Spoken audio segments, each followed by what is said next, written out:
Passing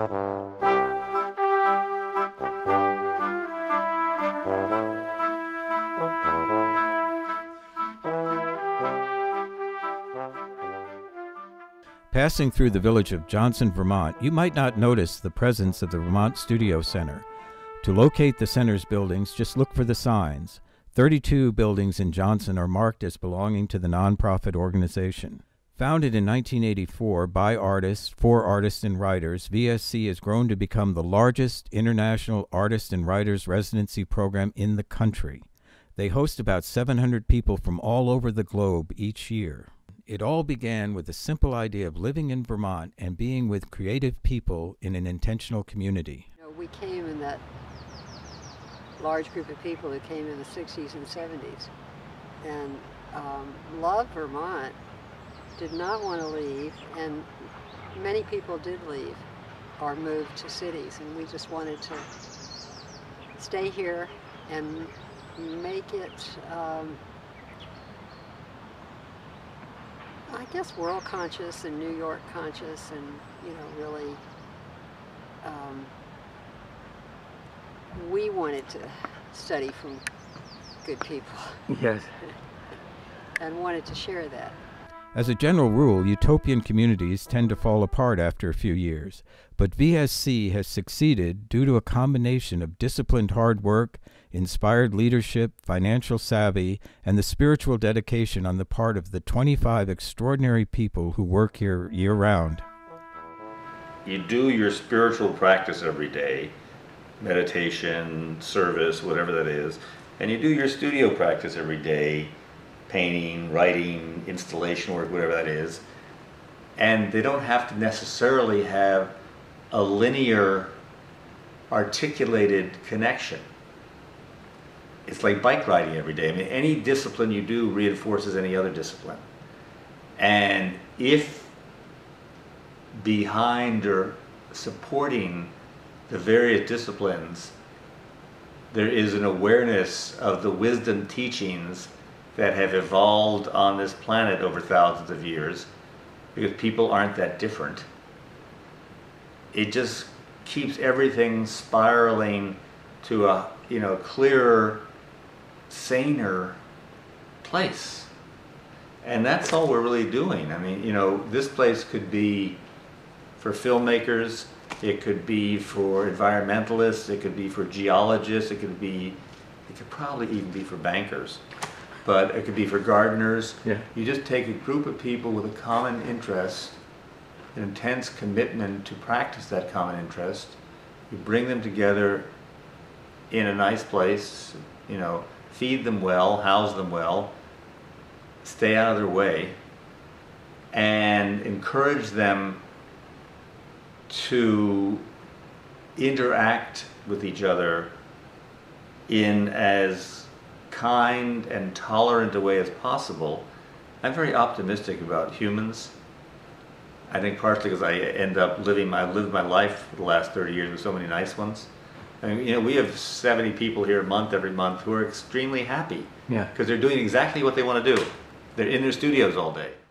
There is a spiritual element in the whole enterprise. It's right there in the mission statement: to support artists and writers by providing studio residencies in an inclusive international community, honoring creative work as the communication of spirit through form. This disciplined wisdom tradition approach to art and community goes right back to the original intentions of the three artists who started the center. That each of the founders came from a dedicated teaching practice, and so different from each other. So there was nothing where everybody wanted to be the same. Their daily meditation and yoga practice opportunities to assist the community in focusing their energies on their work. The artists are like, oh, I'm sitting, or the writers are at their computers and they're sitting hunched over all day, and they need the movement in order to expand their body. But when I teach yoga, I incorporate, spiritual aspects into the practice. The practice is not just an aerobic practice. It's an intention to deepen and expand your awareness. No one is coerced into any spiritual practice at the center. Rather, there is a playful atmosphere, as a visiting poet has noted.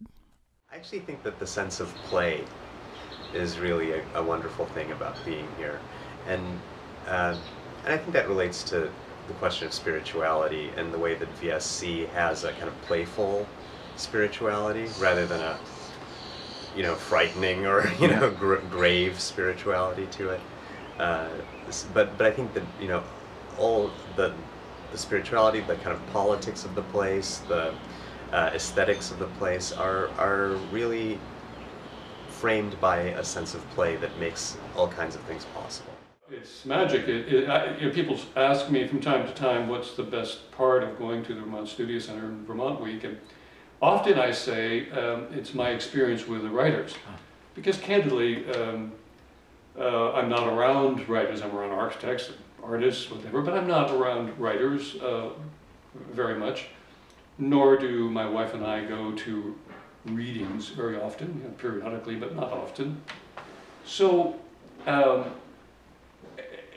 and the writers there are treated as creative as the artists. So it's all we're all creative beings. It's good-hearted.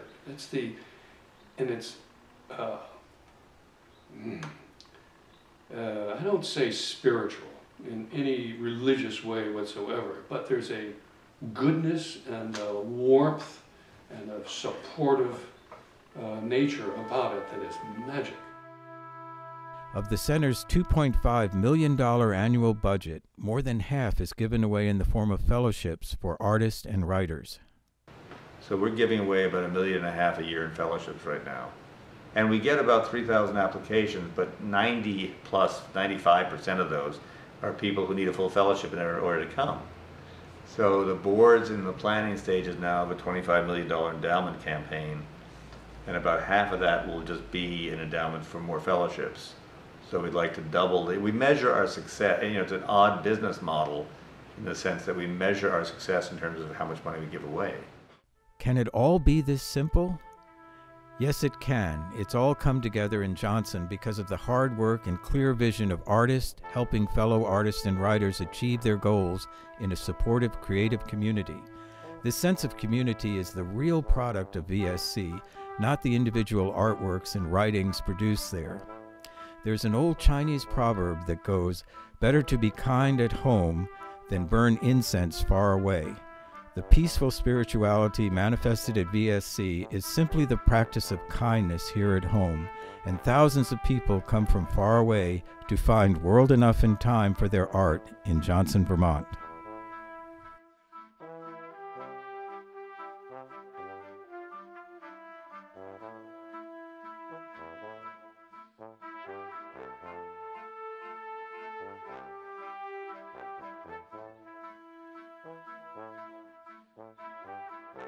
I will be working for the Studio Center until I'm dead, just because it's how I think the world should be.